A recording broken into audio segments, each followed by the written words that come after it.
Welcome. I will start with the land acknowledgement. I am an Caribbean, I'm an African Caribbean Indigenous woman that goes by the pronoun she and her. I gratefully and respectfully acknowledge that Toronto is in the dish with one spoon territory. I acknowledge that I have lived and benefit from working within the dish with one spoon territory, the Toronto Purchase and the William Treaty. I recognize that Black people share this land since 1608, first arriving to serve as an interpreter to the Magma language. Since the 16th century, Black people have a long-standing relationship with the territories upon which Ryerson University campus are situated and preceded the establishment of Ryerson University. We all eat out of the dish, all of us that share this territory, with only one spoon. We have to share the responsibilities of ensuring that the dish is never empty, which include taking care of the land and the creatures we share it with. Importantly, there are no knives at the table, representing we must keep the peace.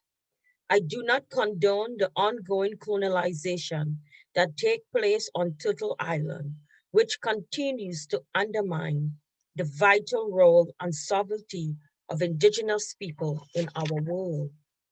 This territory is home to the Anishinaabe, the Haudenosaunee, the Mississaugas of the Credit, and any other subsequent nations that are caretaker of this territory that have not been mentioned, recorded, or unrecorded. Thank you. And I will start by reading out Dr. Timothy bio. Dr. Roberta Timothy is Director of the Health Promotion at the Delalami School of Public Health at the University of Toronto. She specializes in areas of intersectionality and ethics in health work, health and race, transnational Indigenous health, and anti-oppression, anti-colonial approach to mental health. Dr. Timothy prioritized critical and creative approaches to knowledge. Welcome, welcome, Dr. Timothy. And if it's okay for I to say Roberta. Yes, thank you, Carol, definitely. Thank you. So I'll start off by asking you, could you tell me a little bit about the work that you do and what areas of studies that you bring into your research when you're doing your research? Right, thank you. So Black health is really important. So it's part of the work that I do, transnational health. Coming from a Black feminist, Pan-Africanist, intersectional perspective is important. So, we as African people, we come from so many histories and herstories, and it's really important to kind of look at the similarities and differences amongst us. So, looking at factors such as gender, sexual orientation, age, disability, gender identity, refugee status, folks who have experienced different types of colonization, are different languages that we speak based on colonization or based on other types of harm that have happened in our community. So the overall health of our communities is something that I focus on. I've worked with children, women, men, trans, queer communities, disabled communities, all various communities, and looking at how we can create emancipatory healing. I'm also a psychotherapist and have a outside psychotherapy practice where we teach and practice anti-oppression psychotherapy, which really is interrupting kind of the Eurocentric or white supremacist notions of mental health by creating not only models that address trauma of anti-Black racism and other types of intersectional violence, but more importantly, even talk about resistance and how we fight back and heal. And healing is resistance for our community. So those are some areas. I'm also interested in Black maternal health. I'm doing a local and global research project right now on Black impact, resistance, and interventions in terms of COVID-19. And that project came about based on not necessarily wanting to do work in COVID-19. I mean, we're all grieving, we're losing members of our families, etc.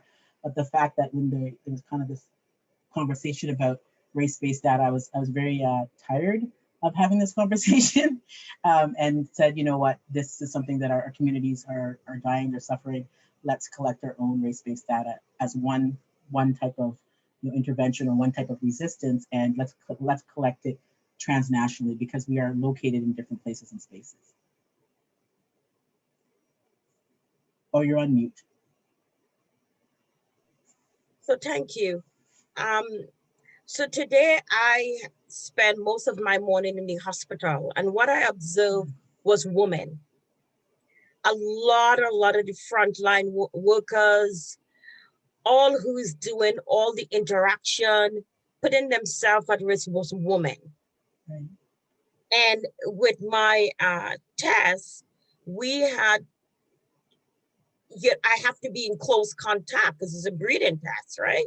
Right. And I am like, oh my gosh, and I am concerned, and and she said, no, it's okay. And I'm saying, well, you can't be that casual about it because I look around and it was all women. And so my question to you is, how does a pandemic, I know it's affecting racialized women because there was a lot of racialized women there, but women and whole, the gender of women. Well, I think it's an important piece. Like before COVID-19, there was gender violence and also division of labor, which is a type of violence in terms of what types of jobs women have. And these are women from different groups, different racialized groups. Then we look at Black women, Indigenous women, and what I call purposefully marginalized women. We know that then they're in jobs of precarious work. They're doing part-time work, and they're usually in essential work. PSW.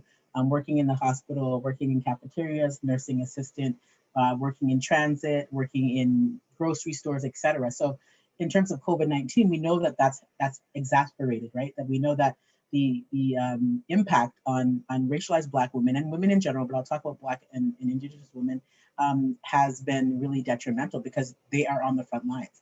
We always have been in the front lines and they're on the front lines. I also want to say that they're also working in the shelters. I grew up in the shelter movement, the anti-violence women's movement, and I worked in many shelters in my life as frontline. And when you look at who's working in, not only in domestic violence shelters, but youth shelters and homeless shelters or under house shelters, it is women and racialized women. Many Black women are working there with little pay and some not the greatest of infrastructures, depending on the shelter or the organization. So we know that Black women, racialized women's lives are not valued. So what happens now with COVID-19? Well, that exacerbates, that becomes worse, right? And we know that also in terms of violence against women and children, that we know that the numbers have increased because folks are social distancing, et cetera, which we need to do. But what happens when you're in an abusive home and you're staying with an abuser or a perpetrator, and you don't have the outside world to even come in for protection or support, because it takes, I can't remember the statistic, but it takes a few times for women who are leaving or fleeing violence against women and children to actually leave. So we know that the system, which is misogynist, which is patriarchal, is set up for women to fail. We add on it to anti-Black racism, anti-Indigenous racism, and other types of violence. We know that the numbers are high. We also can speak about trans women, particularly trans women of color, Black trans women, and we know that not only the experiences of violence, but the experiences of not getting served, not getting services, in COVID-19 creates even more devastation within these communities. Wow. What have you been seeing with Black students? So I kind of, if I don't put myself out and reach out with one student and look to really make intentional connection, I'm losing the Black students. Are you seeing that at your place? Yeah, I think, I worked in many institutions and I still have connections with Black students from high school to undergrad to grad school. Mm-hmm. And again, I put back the same kind of thing about before COVID-19, anti-Black racism was impacting, studies. And we know that a lot of folks were either experiencing violence or also it's very difficult to even, I can't remember the rates because I don't remember rates right now, but even in terms of Black students completing grad studies and completing high school. There are people dropping out based on experiencing violence. So we know now we are in COVID-19, we're doing online learning, most of us, or some are in person, and that's a whole another story. Some people are forced to do in-person school for their kids because of the job that they have, and they can't, they can't do the schooling at home. So we know that in terms of student experiences, there's increased levels of distress, right? So there's increased depression, increased anxiety. Students are still struggling in terms of experiencing anti-Black racism. Just because we're online doesn't mean that students are not experiencing anti-Black racism. So that there's a lot of trauma and re-traumatization, I think, that's happening within the Black student community, particularly at not having services, mental health services that relate to them. So there's, universities, colleges, sorry, my phone. Colleges and universities have student mental health programs, but many and most do not have, representatives that actually look like us, talk like us, and understand the particular healing processes that are needed for our community. So what's happening is a struggle. There's also a high Black student rate. I mean, I went to school, you went to school. We worked like 3 or 4 jobs going to school. It wasn't, so folks are still working, right? They're working 3 or 4 jobs. They're not, they're working in some is essential work. I worked in shelters all during, I was also worked during SARS when I was doing my PhD. So we know that they're at risk, right? They're at risk not only for COVID, but also in terms of just dealing with the anxiety of having to go to work in environments that are not necessarily safe. The people who are going to school full-time, they're working in grocery stores, or they're working part-time in shelters. And this is not really being addressed. And also folks who have children, right? And they're definitely dealing with the childcare services and childcare issues. I mean, their daycare centers, COVID-19 is also, we're not really hearing the reports of it, but there is also that pressure of, putting your child in childcare and also not knowing what's going to happen, or putting your child in school because you have no choice and not knowing what's happening. So the stress level on Black students is very, very high. And remembering that they're still experiencing anti-Black racism. And that's a really critical piece. Because experiencing anti-Black racism without COVID was pretty traumatic, pretty violent, pretty devastating, pretty brutal. Can you imagine now, continuing to experience anti-Black racism and other types of intersectional violence and having to navigate this system during COVID? I mean, I'm a person who I don't think, would be great online. And I teach online, that's a whole nother story, but as a student, just in general, and to see that, you have to navigate all of these courses online, and, some people are flexible, but some profs are not. People are trying, but some aren't. And so it depends on who you get and how people understand what's happening for you.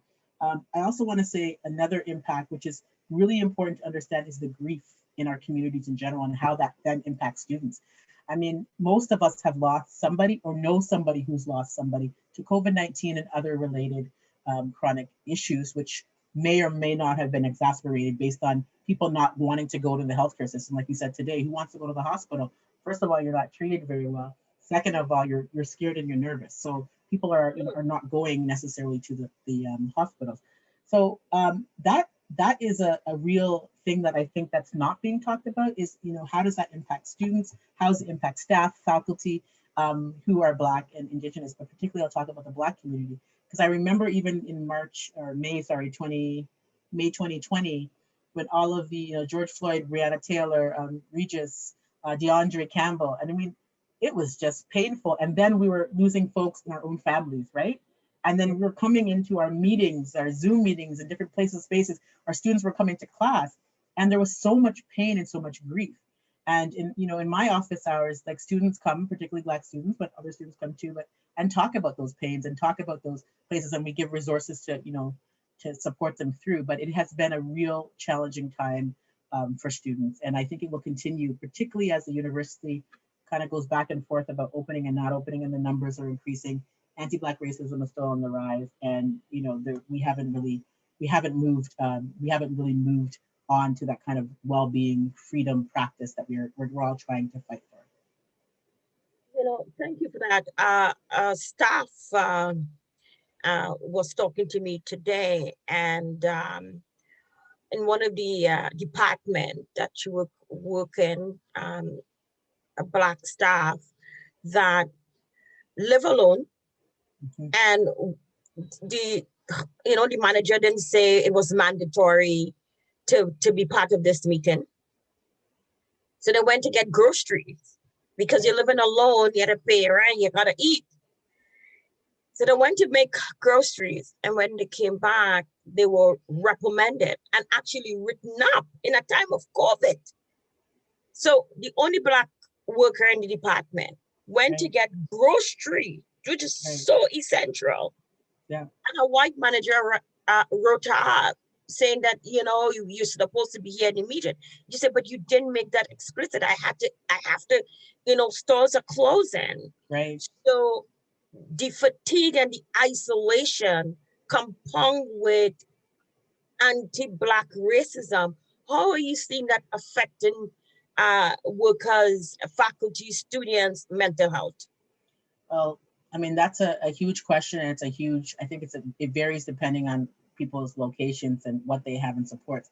So there are, it's interesting when we go to our meetings and we, go to different places and people have, which is great for them, have, nannies as support and, other caregivers to support them, and other folks who don't, right? And I don't know about this person's situation, but I'm thinking, like, I know for somebody who's living with a disability, getting a ride to the grocery store is critical, or even somebody who doesn't have a car or doesn't, not taking the transport.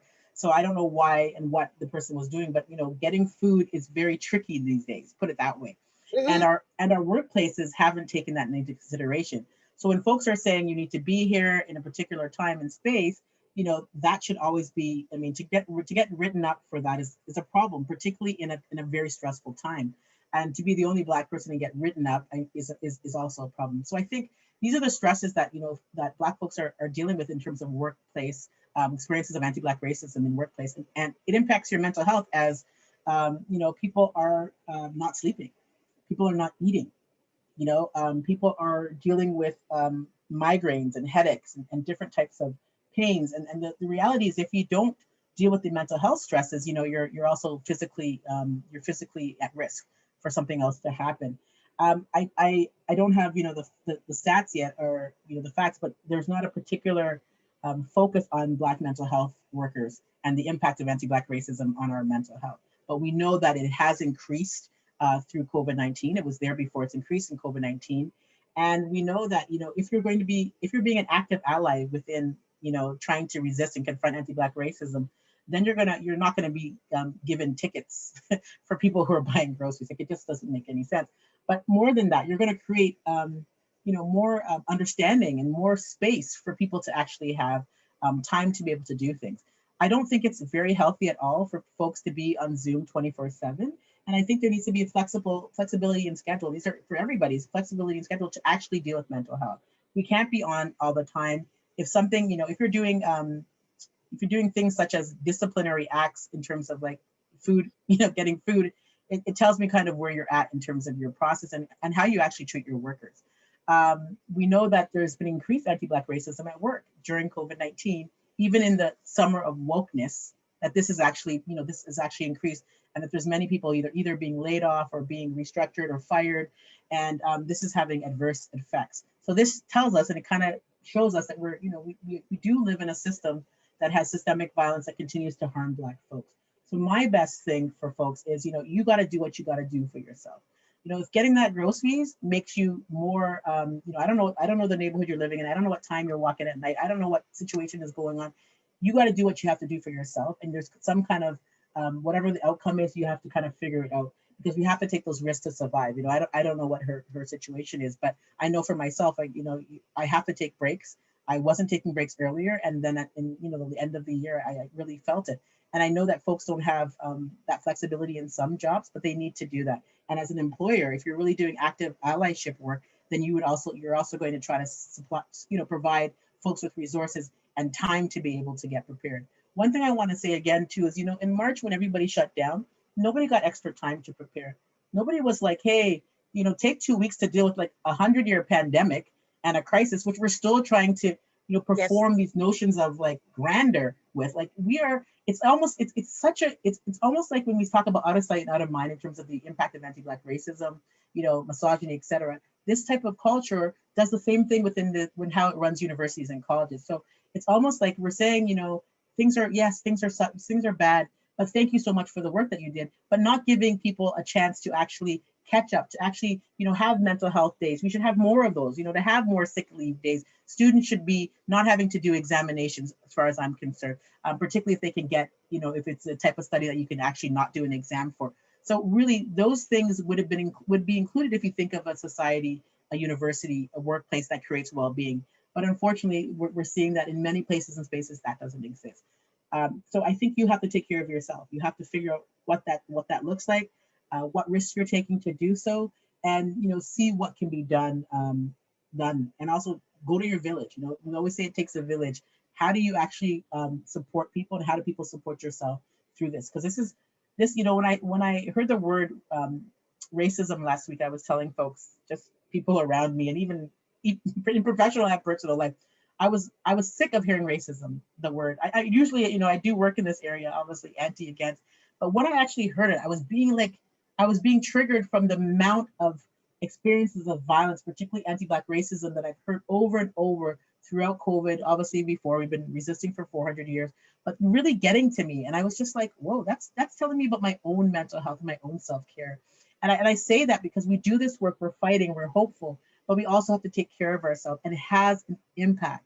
It has an impact when you go to work, or you go to university, or you go to, different places, even going to the grocery store and being surveilled, during COVID-19. I mean, this has an impact on us, and we need to be mindful about our mental health. And sometimes that means to be silent, and sometimes that means to be vocal, and sometimes that means to, eat a big pot of pilau, rice and peas, do things nice, to walk and get yourself together, to think and reflect. We have to be a part of our healing and other folks' healing in our communities, because if not, we're not going to survive. So, we really touch on the question. Actually, you answered the question I was going to ask you about fatigue. COVID fatigue, you really touch on that. And I felt that on for this whole week, and this week is just Wednesday, because, I was back and forth in conversation leading up to the anti-Asian racism. Then we were at Nathan Phillips Square on Sunday.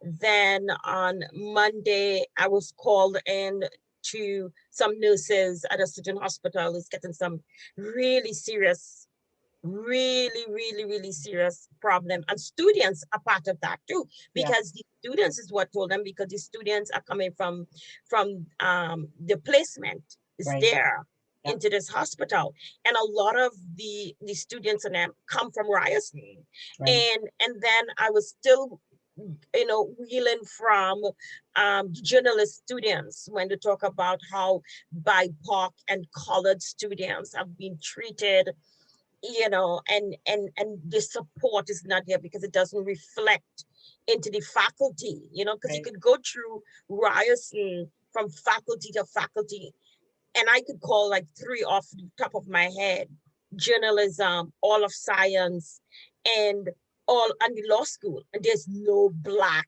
faculty member there, right? So, and if they do have a racialized person, the students and them still currently identify, because there's also colorism in all this whole spectrum with different race.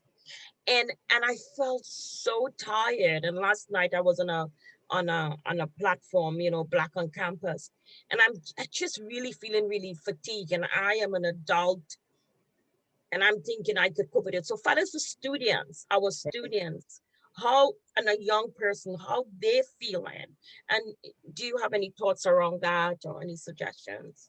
Well, yes. First of all, I'm just also feeling, and I just want to witness the fatigue that you're doing with all the work that you do in the community. So you're working in our community, and you're also feeling fatigued. So it's and this is the kind of payoff that we do. You continue to do the work, you continue to address anti-Black racism and other types of violence.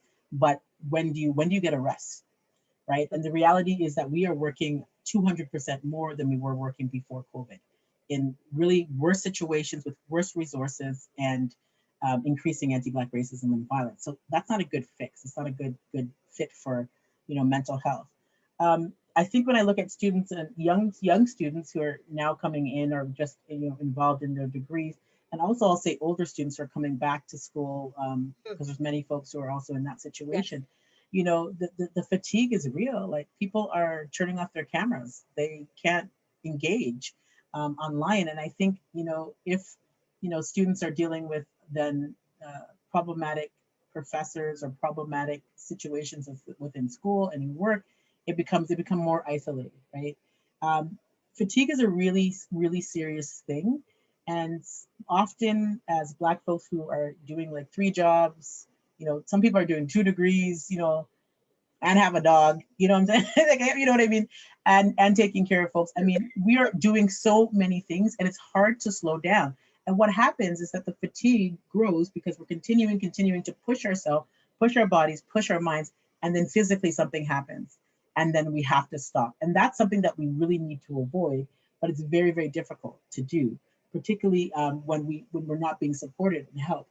So my take on that again is, what is your wellness plan? And I remember when folks used to tell me that back in the days when I was in my younger days, and I'd be like, wellness plan? I don't got no time for wellness plan. My wellness plan is, because you're hustling and you're continuing to go.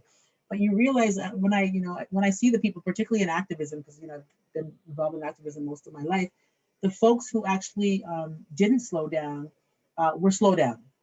Something happened that slowed them down. Either it was a mental health interruption or disruption, or there was a physical thing that slowed them down, even leading to death.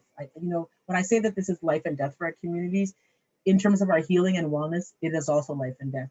So we have to, if you want to be in the struggle, if you want to be in, continuing to do emancipation, empowerment centered work, you have to take care of yourself. And I struggle with this myself. There's so many needs for the community. How am I going to do this? Who am I going to who it? And I still get slowed down sometimes from a physical or mental break that needs to be looked at. So we really need to take care of that by having a plan. Now the plan needs to be flexible.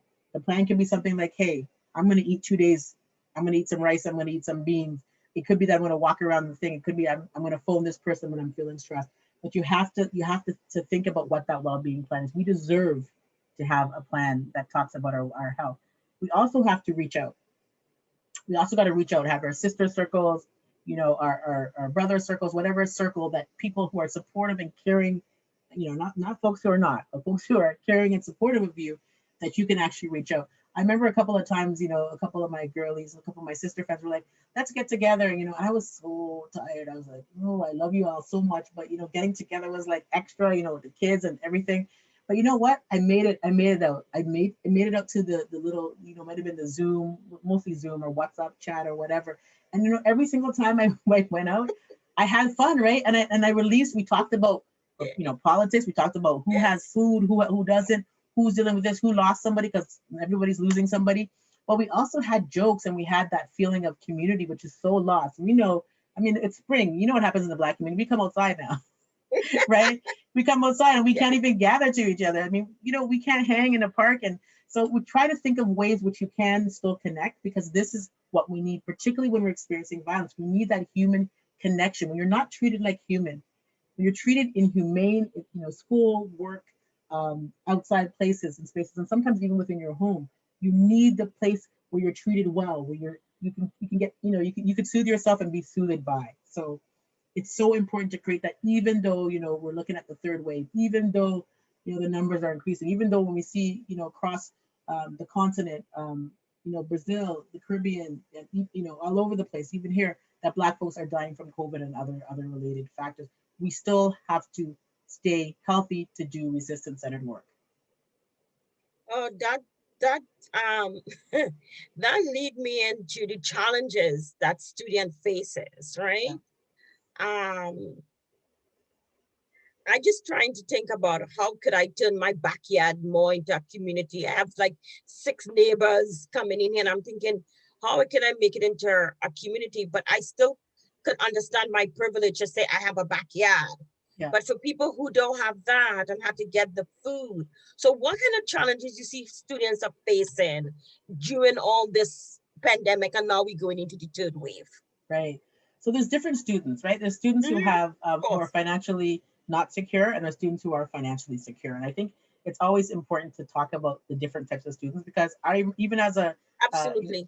even as a Absolutely. part-time professor, some students were kicking it more than me. You know what I'm saying? I was like, Yeah. whoa. So Yeah. students who are not that students who have more funds are not struggling, but they're not struggling financially is what I'm saying. They Yes. still could Yes. be Yes. struggling with mental health and other So I'm talking about students that don't have international students who's yeah. alone.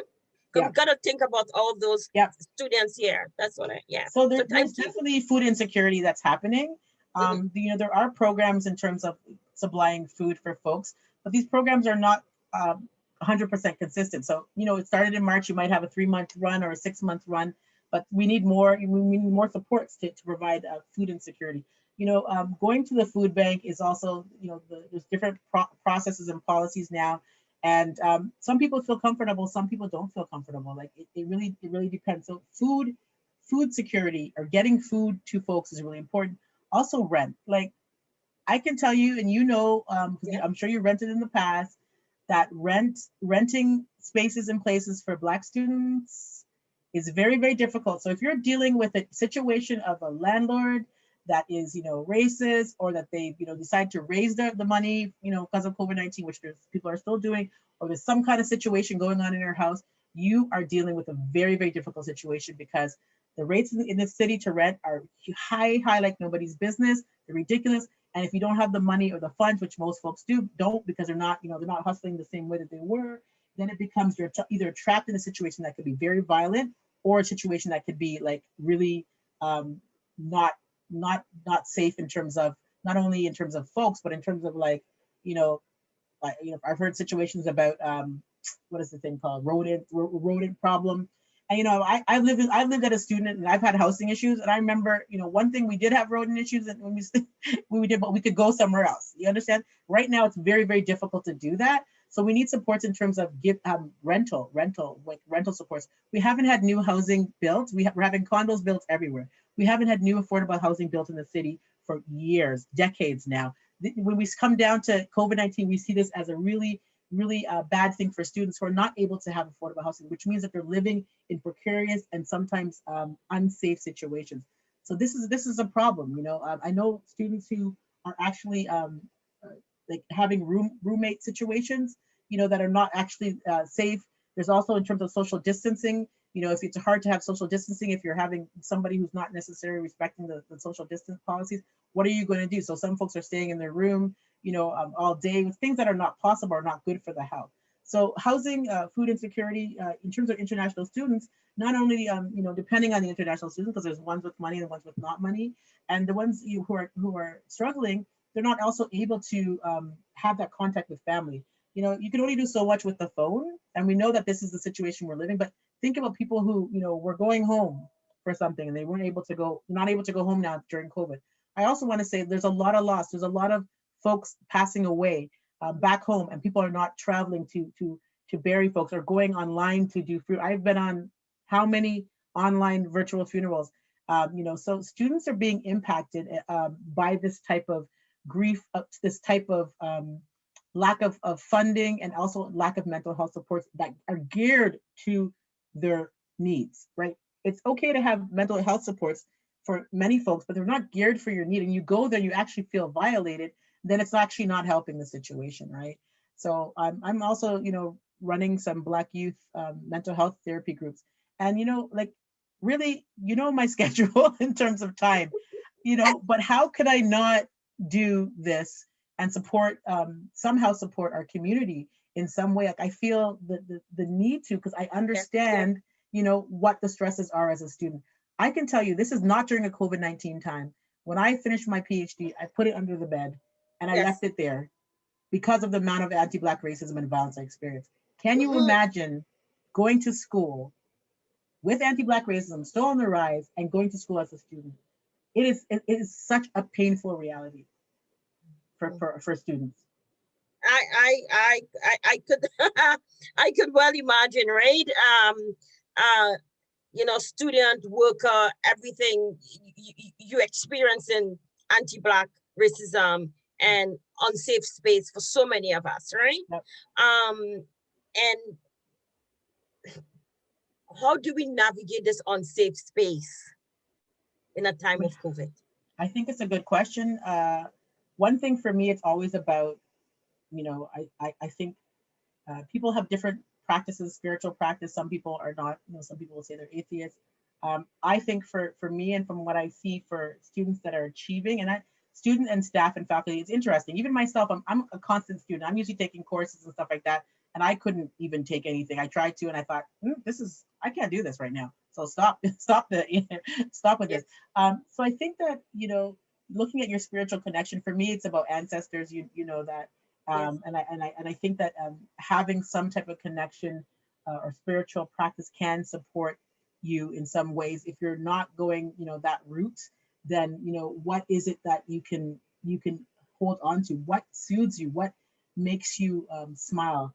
I know that a lot of students, when we have conversations, and some folks are surprised, the kind of TV that I've been watching and they're watching, sometimes we're watching similar, because there's some things we just sometimes got to watch those TV shows that are like, whoa, what's going on in this show? We have to do things that take us away from 24/7 being involved in COVID, 24/7 thinking about, obviously you're thinking about assignments you have to at some point, but you have to do things that are more gentler for yourself.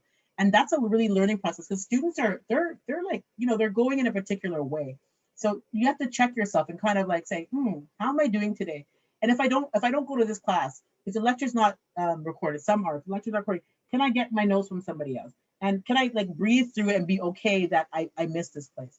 So I really think there's not a, there's not a one type of fit all kind of practice, but I think being mindful of the impact.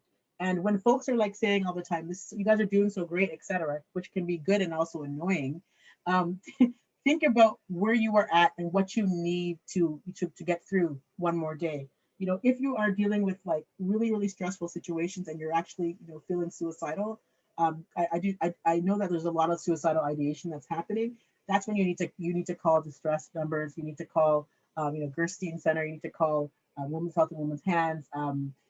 Parkdale Community Health Center, in terms of getting, if you're in crisis, you need to call 911, obviously. But if you're calling for other supports such as therapy, there's other places that you need to call. Calling to get support is really critical right now, and breaking that isolation, because that isolation can go further and further. Yes. So if you can't get up, if you're finding like it's more than one day of not getting up, I'm talking about it's a week. And you're not eating, definitely. And you're feeling like you're not able to move, or you're having suicidal ideation or suicidal thoughts. That's a real time to seek help and seek support. I don't know the rates and the numbers of these things right now. I'm assuming that they are on the rise, particularly as COVID-19 continues. And it's a real concern, particularly for Black students and Indigenous and racialized students who might not feel like they're going to be represented, or might feel like they're going to have experience of violence within these systems, but to get the help and support, or to reach out to a friend or to an auntie or to an elder to get those supports. I really want to stress that within this time. We all are going through different downtimes, but if your downtime means that you're not moving, you can't get up, you're these types of things on a daily basis, then that's a serious situation that needs to be dealt with. Yes, it's on the rise, and it's so interesting because my friend worked in 311 where all this calls coming, and she said it's so overwhelming. Like, she's really the supervisor now. She's on the call because this member, like her staff, have to go off sick, and she said the rise for young people that is just going off the edge, overdose. And I asked that question when I was in the hospital this morning. I asked my respirologist, I said, are you seeing an increase of young people coming through? She said, absolutely. Our emergency cannot keep up with young people coming in on some sort of a meltdown. Right. And when you think you could, and when you think we could go outside and enjoy that, you have a next third wave coming, and the numbers keep, every time you turn on the radio, the numbers are increasing. And I want to ask you something. For COVID-19, how you feel it affect BIPOC and LGBTQ student? Well, I think it's, as we talked about kind of the heterogeneous kind of Mhm. realities or identities of, Black students. Again, going before COVID-19, we know that, LGBTQIQ students have had challenges based on homophobia, based on a heteronormative society that we live in, based on transphobia, that they've, experiencing exclusion was something that happens, and what I would say, heteronormative violence. Mhm. So this has increased now within COVID-19, and even in terms of, Black queer youth and Black queer folks, their experience of, you know, uh, when there's already a difficulty to have jobs and to have, other things like this, we know that there's housing insecurity and even food insecurity within the Black queer community, the BIPOC queer community. We know that that's increased during COVID-19, and the agencies, BQY, some other organizations, Black Cap, which I was a board member for many years, they're trying to, give some supports, but we need more resources. So we really don't know all of the challenges that are happening with the Black queer community, but I can tell you that there is definitely increased hardship and increased violence, and also in terms of housing insecurities.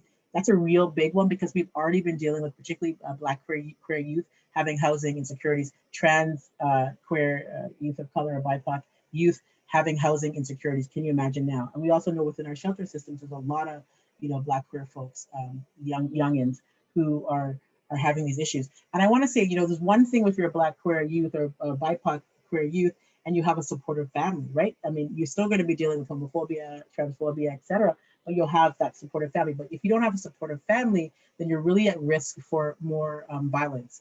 And so, I try to say, folks are dealing with you know, the idea that your child has come out to you, or your child is, in different ways. It could be, lesbian, gay, questioning, or trans.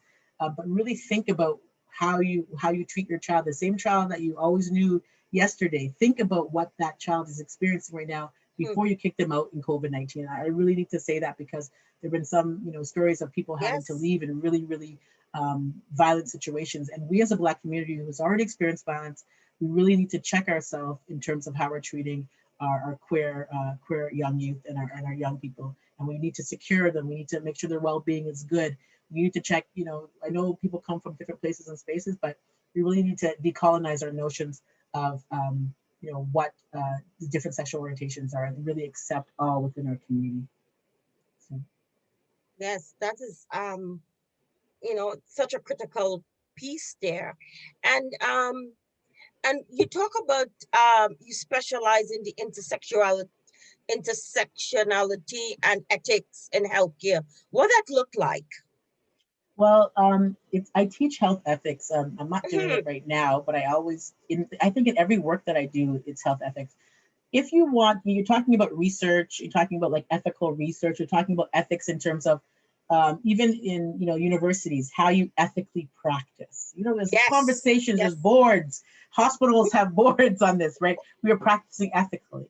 If people are experiencing anti-Black racism, anti-Indigenous racism, homophobia, ableism, ageism, etc., you're not practicing ethically. Simple. Mhm. So health ethics has to do with an anti-oppression decolonizing approach. If you're creating harm, you're not ethically practicing. And so, the work that I do is to actually let people decolonize what our notions of practicing ethics are at our workplaces, at our schools, at our gyms. I mean, I can't tell you, the experiences of anti-Black racism that also happen, within places that you're supposed to be well-being, yoga studios, gyms, other places, restaurants where you're supposed to be having a good meal and you experience, foolishness, or delivery, because we're doing more delivery these days. So practicing from intersectionality is looking at, it's looking from a Black feminist perspective. So most people know Kimberly Crenshaw, who coined the word intersectionality, but I would move it even back to not only oh my gosh, I can't remember the lesbian feminist collective.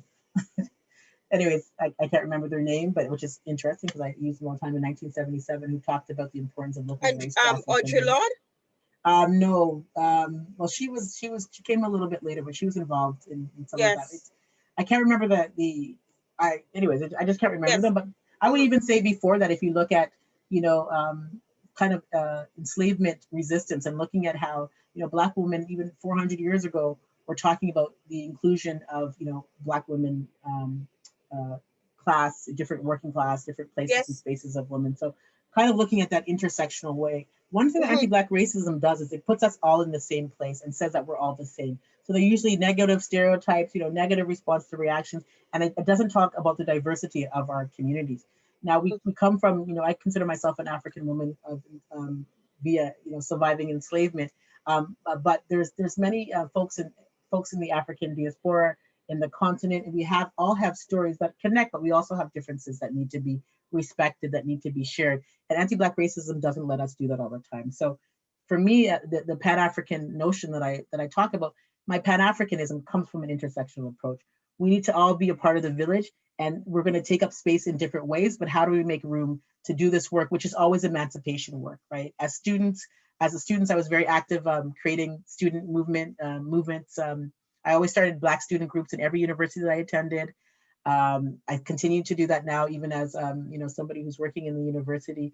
And I do that because we can't really separate our roles all the time. You know, you're a student now, you might be a faculty, even though there's very limited positions based on anti-Black racism. And even when you go there, you can experience anti-Black racism. The staff that are there who are working for years, you know, who also experience anti-Black racism, we have to stop the dichotomies that anti-Black racism creates, and also the impact of internalized white supremacy that we also have, and to make a stronger unit, understanding that we come from intersectional places. And to me, that's ethics, not only ethical in, you know, hospitals and research, et cetera, but even ethics in our community, to let's to break the chains of the internalized white supremacy and kind of working together in a way that can move us forward, all of us forward. That's important to me. Yeah. I had to take an ethic course when I was doing my mediation at York University in the law Right. department, and then they told us that we had to do it within the ministry, and it was really interesting to see the classroom, how the law view ethics and how the Yep. ministry view, you know, ethics. And I'm looking Right. at, I'm doing these courses because I have to get um you know, I need to pass, Right. Right. and I need to get that paper. Exactly. Hello. Right, You know the paper. Yeah. gotta Hello. get that paper, right? That paper is what make you legit. Yeah.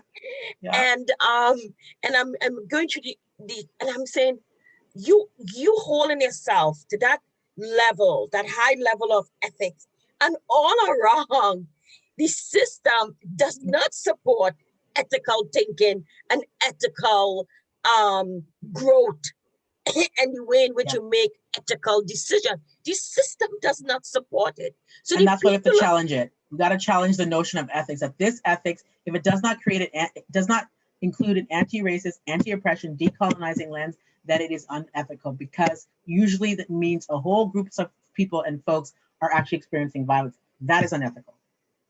That is not but ethics. and then you end up being standing up alone, Yeah. because a lot of the times when they talk about ethics, they'll talk about it very linear, Yeah. like where it is. They don't look at, you know, how, as you talk about the intersectionalities, they don't No. talk about that, No. right? And I'm like, Well, you in my class, you would do very well.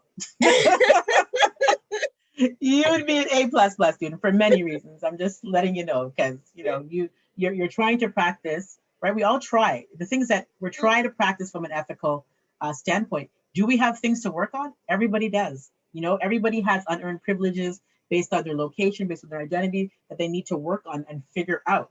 But trying to practice ethically means that, first of all, you have to be uncomfortable. You got to be mhm, uncomfortable. You got to check yourself, check your yes, practices, be okay with feedback and critique, because that's what a part of, you know, that's how you're going to move forward, and then make the changes. What are your actions? How are you practicing? Besides this kind of conversation of we ethically are practicing this way, this is our ethic protocol. How are you actually making it actualized? How are you implementing it? And how are you ensuring that this exists? And how do you do that without critique and looking at yourself? I actually don't know how to do that.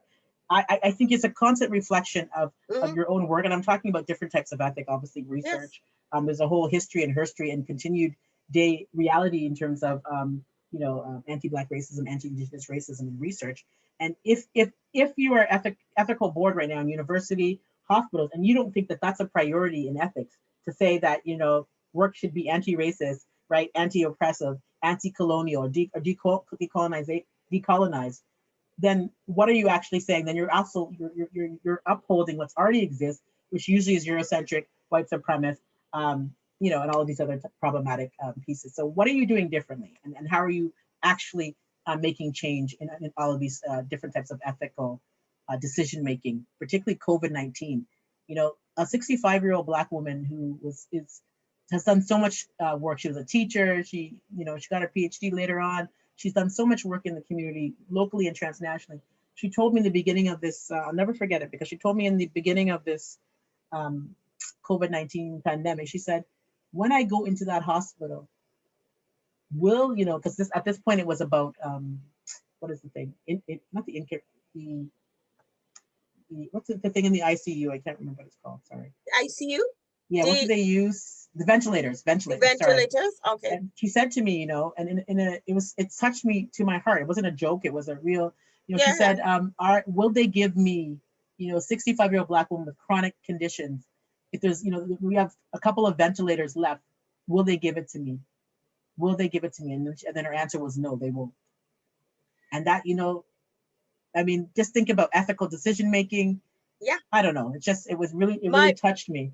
My mom told me that in the beginning of the COVID, my mom said, will they not, if it come down, would they give it to someone in the same age group like me, right? Or she said, look where I live, my neighborhood. First to begin, you don't see a lot of Black people in that neighborhood. And then I go to that hospital, would they just not give me the vent? And she said, if I get sick, just send me back to the Caribbean, because I know I have family that is in the medical, or send me to the States where I know that I have my family, my niece, will look after me. I want to go where my family that is doctors and understand Blackness, that will help me. And I was like, Mom, but if you're sick, you won't be able to travel. And she goes like, you're going to make it happen. And that was my mother's biggest fear. Yeah. And that's a reality, right? That's happening. That's how people are feeling. And I think people who don't understand how that feels with somebody you care about and love is, really feeling that they're hopeless and they're not able to trust the system or to get care. And I think many people feel that way, but to actually voice it, like your mom, my good sister friend, and it's so disheartening, right? It's disheartening to hear that. And that's why we work harder. That's why we fight to do different things to challenge and to hopefully make changes. And I was like, Mom, because my mother is biracial. Yeah. So my mother still have a look. And she didn't see it like that. She see that this is a big worry here, Carol. Right. What my health, what my care will look like. And well, the 1% rule. Yeah. And 1% rule, you're 1% Black. You're in enslavement days, you were considered Black. So, even though we have colorism in our communities and have different pieces, what she will experience, is still a type of anti-Black racism. Of course it is. Absolutely. Even, if Prince Harry's son could come under fire with his skin color, proximity to Blackness was under scrutiny of racism. Yeah. Right? And he would be a white person, man. Exactly. So you can imagine what we will experience. Right. Right? With all this glorious, beautiful Blackness. So it's I want to just address one question. Folks, a lot of folks were saying, who are not Black, what can I do? What can I do? What can I do? And I find that a lot of Black people have been doing a lot of work saying what you can do, what you can do. Yes. And I think, I keep on saying that, how you think about when you learn how to have empathy and care. And I learned very little. It was I still remember the time. I'm remember the story, you know, I don't know if we have time, so I probably won't tell you the story, but you know, I remember that place when it actually got to me of what my mom was trying to teach me in terms of empathy. And I was very Yes. little, I was 3 years old, and I still remember this, the story. So people, when they're, you know, acting of what I need to do, I mean, there's a Mm-hmm. lot of active allies out there who are doing their work, and they're not on TV.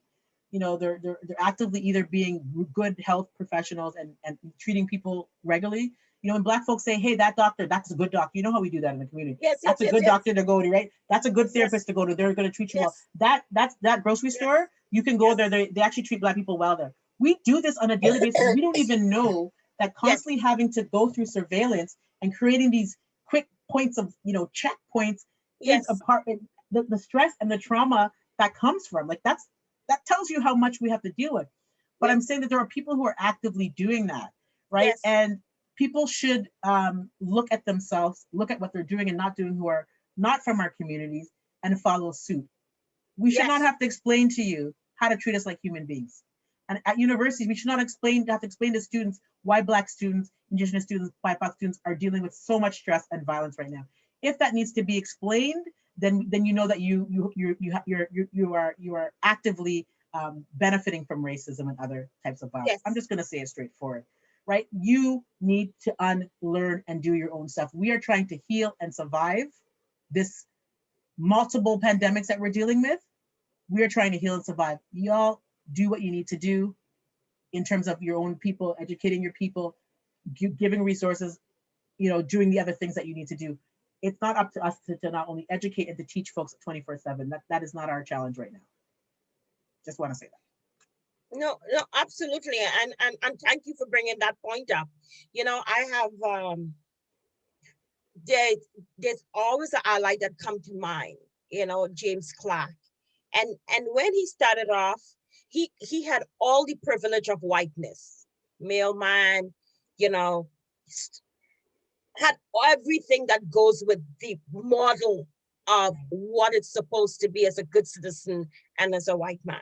And Right, he took on a case to represent a Black man in his struggle, in his survival. And right, I have never seen a person that did a caring 90 degrees turnaround. right.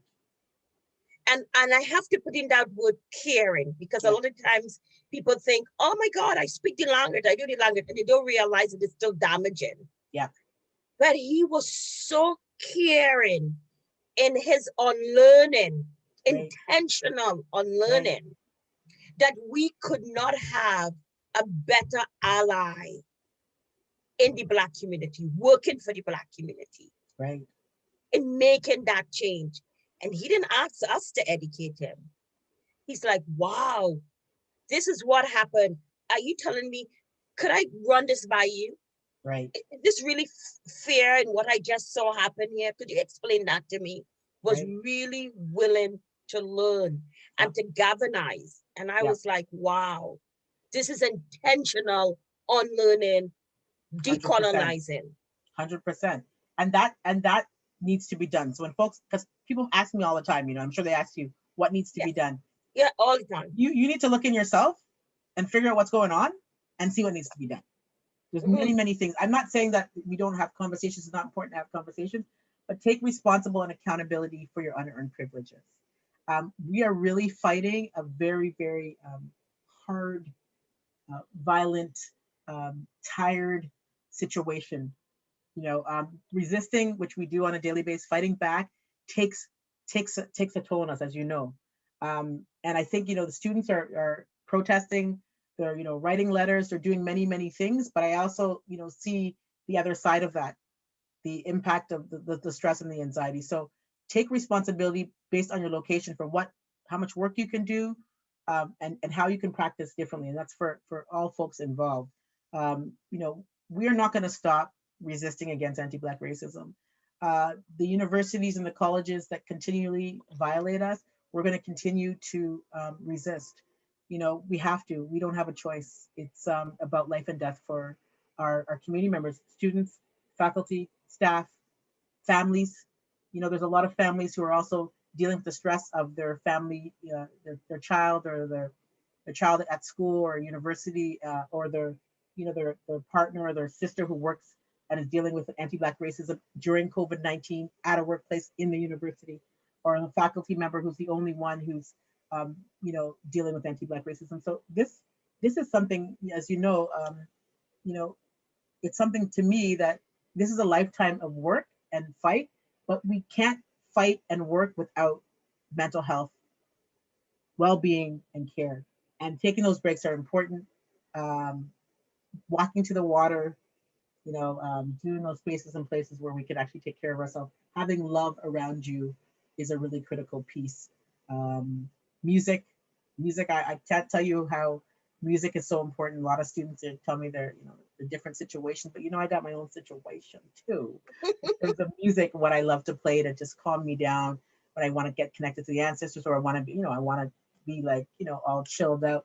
And even as teaching, as a method of teaching, I think it's important to bring different things in, bring music into your class, bring poetry into your class. This should be done anyways. I am also an art-based person, but I think it's so critical to bring different types of mediums into the work that we do, not only for taking care of ourselves, but also the way we do for your staffs out there, your staff struggling. Do an activity instead of the staff meeting that people are just not doing well. Try to do something differently. Think about what folks' needs are, particularly Black, Indigenous, BIPOC folks who are struggling within your workplace, within your universities.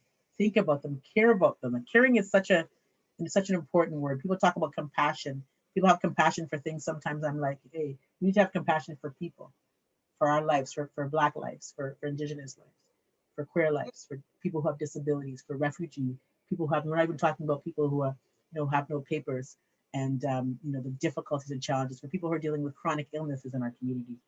For our elders, I feel for our elders also, as I feel for our youngins. I feel for our elders who are trapped in these places and spaces, not able to go out, not able to go buy their lotto ticket or to go buy, a ginger beer down the road. I mean, our people are suffering and still experiencing violence. So how can we support each other as a community? And there's also, I want to say, Carol, there's so many examples of community members supporting each other. Students who are, there's student connections that they're having, their own kind of like chats outside. I've been invited to a couple of them. Yeah. You know what I mean? Like, just Yeah. so they're having their own thing, or like different food exchanges. Yeah. People are like buying people's groceries who can, or different things that are happening for that students and faculty and staff, but I'm talking about the students are really doing to support each other. So our communities, even though there's the struggle and the suffering, which is definitely happening, we're mighty. Like they're such, I just get touched by the resistance. I was talking to a student today in my office hours, and she was going to hand out food, like a food packages.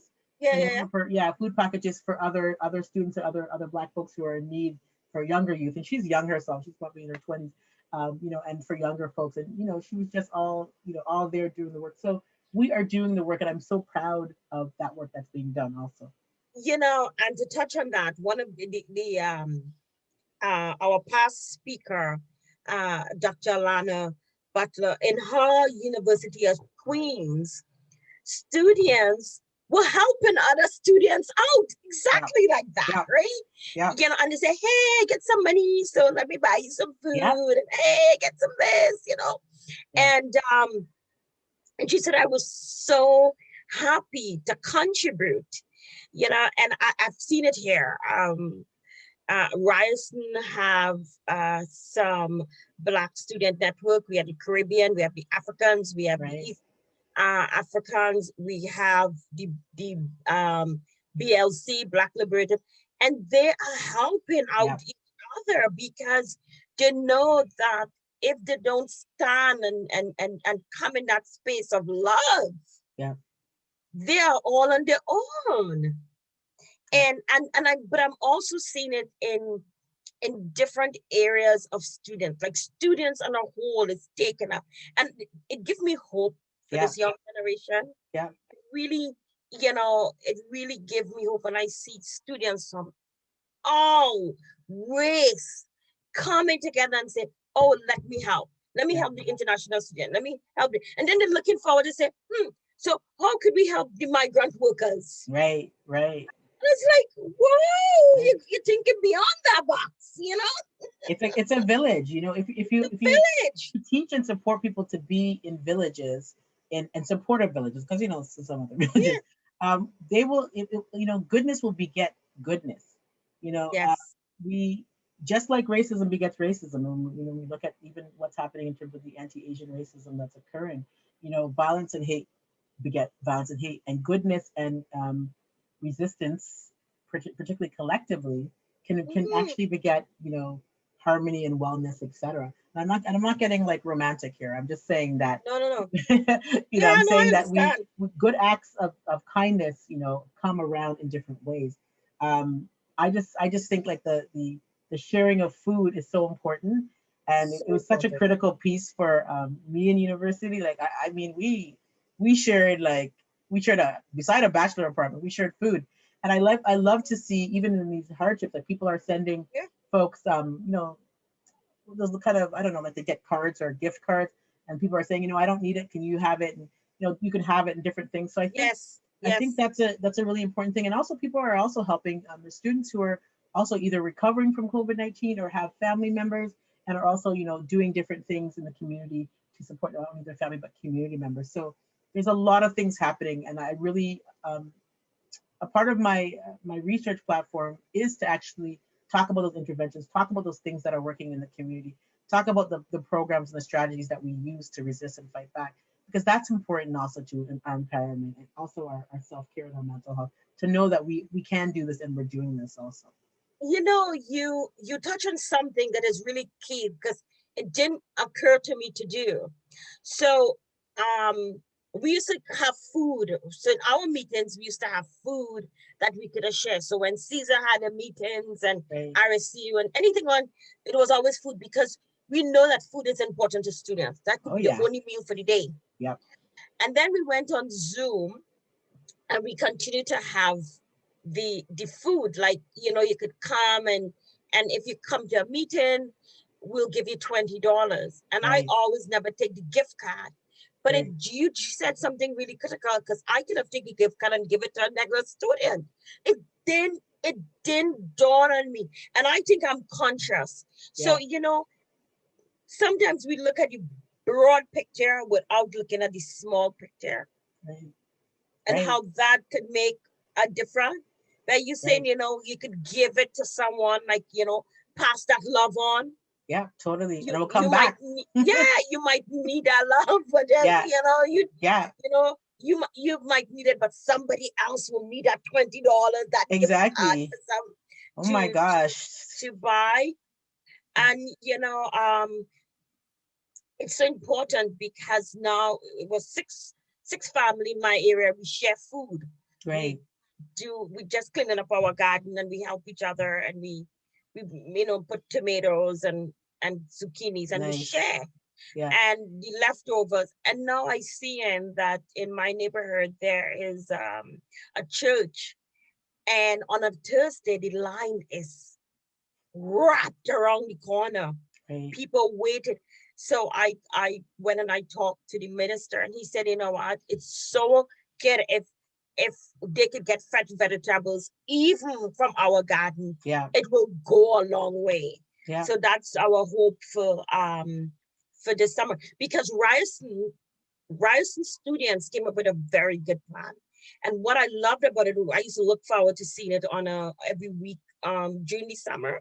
Right. Ryerson students have rooftop gardens. Yeah, I love that. That is so cool. And they used Love to it. do their own food. And we had a farmer's market, and Right. Caesar, they will cook and they will sell soups, and you know, so I'm hoping that regardless to COVID or not, that some students will get together and still continue to have a safe distancing, but have that Yep. rooftop garden. I hope the So university important. won't say noted because it's a pandemic. You know, it's such a critical thing to first of all make our own food. You know, I grew up in Mhm. very working class place, and they didn't have grocery stores in Scarborough, by the way, not Yeah. somewhere else, because people think, you know, I'm talking about Scarborough. Didn't have didn't have no greens.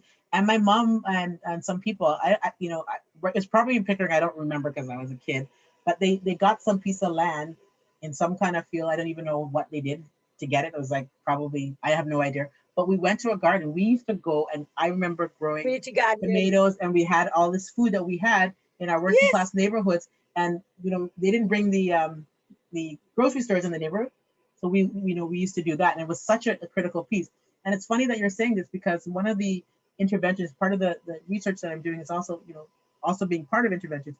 And there's a young black farmer who farms and harvests in the summer, and we're trying to connect to get some of those those farm fresh good baskets of all the goodies he grows to actually be then support some people who are dealing with food insecurities, because there's nothing like that, the fresh fresh food, Yeah. fresh vegetables, right, from the garden. Yes. And how we grew up with our little callaloo and take, Yes. understand, right? So our okra, our callaloo, Yeah. and to get that, and the Swiss chard, which we might Yeah. just call it green before I I didn't know Yes. how to name it. Just And that green thing, beans.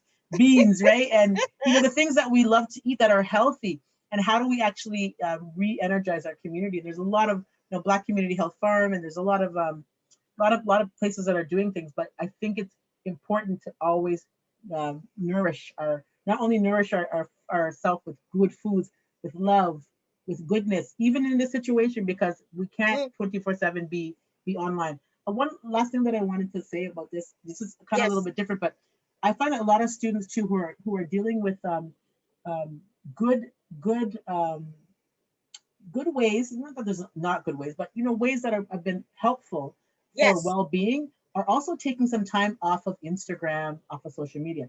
So social media can be a support to get connected when people are isolated, for sure, and I can understand that it's being used. But also, folks have been saying, what, when it's too much, when there was too much things happening, I took a break. I was very impressed by even the young folks and other folks, but particularly students, taking a break from that social media and feeling, I need to do this for my health when it becomes too much.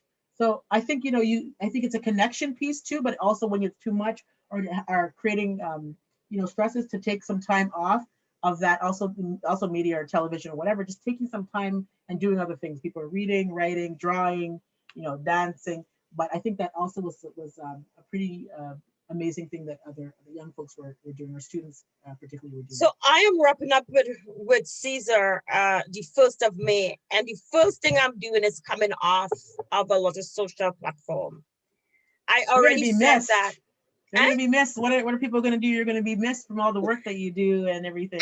I'm glad that you're coming up with social media platforms for your own self, if that's what you want to do. No, I'm coming off for a while. I instead of putting out too many stuff, I've cut back to, but just to see there's more to it, right? Yeah. There's a different approach. But what I have been doing, there's other groups, and I've been trying to support them and say, look, you could tell my story however you want to on your platform, right? But I'm going to take a break from my so it's so important. Platform, I mean, that's what healing is about. Like, how can you be 24/7? And what I'm a little bit afraid of social media. I'm on it in different ways, but I'm afraid of it. I was 19 or 18 when I said emails are not gonna. I was working in university, McMaster. I said emails are not gonna work. I was giving people email accounts. I was like, this is not gonna last. Well, I wasn't good. I wasn't good about. I'm not good with judging technology. But I think it's so important to take that time off. Now you can still get the information. Guess what? The information will still be there. Somebody will tell you, what's going on. So, somebody, because you know what I find, I get overwhelmed 100%. Of important stuff with nonsense. So I'm always filtering. So true. I find I have to filter to get to the important stuff, because the important stuff is buried into all the, and I feel like, I spend most of my time just scrolling, filtering, delete. Oh, and then at the end of it, I go through 50 to get 5 or 8 decent thing that I have to act on. And I can't deal with filtering anymore. Yeah. You've also been engaged. You've been really engaged, right? So I think totally. I'm like, it's time.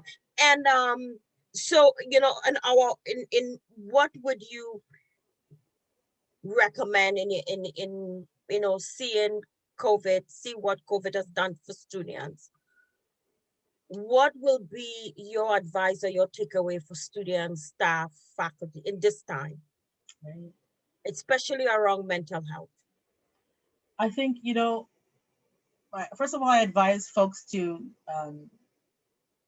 connect with themselves. I mean, you do have the time, hello, or not only the time and the isolation that happens, to connect with yourself and see what is working for you. What is not working. Sometimes we can't change it. Sometimes we don't. We're living in a situation, or it seems challenging, but try to like even brainstorm or to try to figure out what some little thing that can be changed that can support your health. I mean, it could be that you're living in a place that's like not cool, not safe. How can you perhaps uh, when you have to take it, or you can't, or you feel like you can't leave your house, when you do leave your house, to can you go to a park that is safer? Can you go to to different things I'm talking about in the day? Obviously, can you do small steps that can make changes for yourself? I've also been, therapy is not for everybody, and I'm not the therapist who's like everybody needs to go to therapy, because sometimes therapy can be very harmful. But everybody, I think, needs a supportive place and space for them to go to, and there are limitations in terms of therapists and access. But there's a lot of community health centers who have really good practitioners, and also folks in private practice who you might be able to get some supports with in terms of psychotherapy. The notion that Black folks don't seek psychotherapy is a myth. I think it's actually, I would say, a white supremacist myth to make us not get help. People do, they don't necessarily tell people their business. You understand? So Yes. get the supports that you get the supports that you seek. Try to do things, the eating, simple things as eating, which is not very simple now. Some type of housing. If you have housing issues, there's different ways that hopefully you can get some support. Also, I think in the self-talk, I'm a queen of self-talk and journaling. It doesn't work for everybody, but self-talk is really important. Also try to envision that there's going to be changes, because what happens when we think that COVID's going to last forever, we tend to get stuck. We tend to get shocked. The grief gets over us. So how can we envision what little things or little changes that we want to happen, and then try to make it happen? Have a supportive team, have a village around you. It's hard right now. We feel isolated. We feel even our villages are sometimes breaking down, but try to hold on in different ways and try to seek support when you can. Those are some things that I think I would offer or recommend. But I think that you do know most of the answers in terms of your health. Sometimes you need to be supported because you think, maybe I can't do this. But Yeah. maybe taking that, joining that choir online, which you were like, my friend said, why would I be joining a choir? That might be something that, supports you. Yes. Sing it out loud, or, trying to, whatever it is. So look at different ways and try different things. If something doesn't work out, you start again. As I say for therapists, if you go to somebody for 3 times and, it's not clicking, go somebody else. I also say that for health practitioners too. When your doctor or somebody is not supporting you, go somewhere else. If you need a specialist situation and it's not happening, go somewhere else. There are folks that will eventually help you, and if not, you'll find other have other conversations, connections to do so. Don't stay, please, with issues, particularly with your health, because of fear of getting harmed. And I say this with knowing that the system is harmful, but when Yes. you come to the last minute emergencies, there's even a higher chance that you're not going to make it through. So self-care, be gentle, be gentle. Self-care is community care. Self-care for Black folks is different. It's not like this. Anyway, self-care and community care are together. Taking care of yourself is taking care of the village. Yeah. Thank you, Carol. Thank you for Thank you so having me here. much. I said, we wouldn't go for the whole hour and a half, but it's so delightful to talk with you. Mine. I really, really enjoyed this conversation because it was so much tangibles that we could walk away from. And, I really like the message about self-care, because if you are broken and you're weak and everything about you, if you feel that you're so deflated, Yeah. how could you support what's around you and the people that wants your help and your love? So I Right. think the first way to understand love is to love yourself. 100%. So thank you for that messaging of taking care of yourself, loving yourself before you could take that outside. And don't wait for that crisis to Yeah. happen. Yeah. You see that you need the help, start loving, and that comes self-love. You will see those critical pieces and say, hey, I need that help. Yeah. So thank you so much for Thank your you, time, Carol. Thank you. for your knowledge, and just sharing with us this evening. So CESAR, thank you. The students at Ryerson, thank you. And I thank you.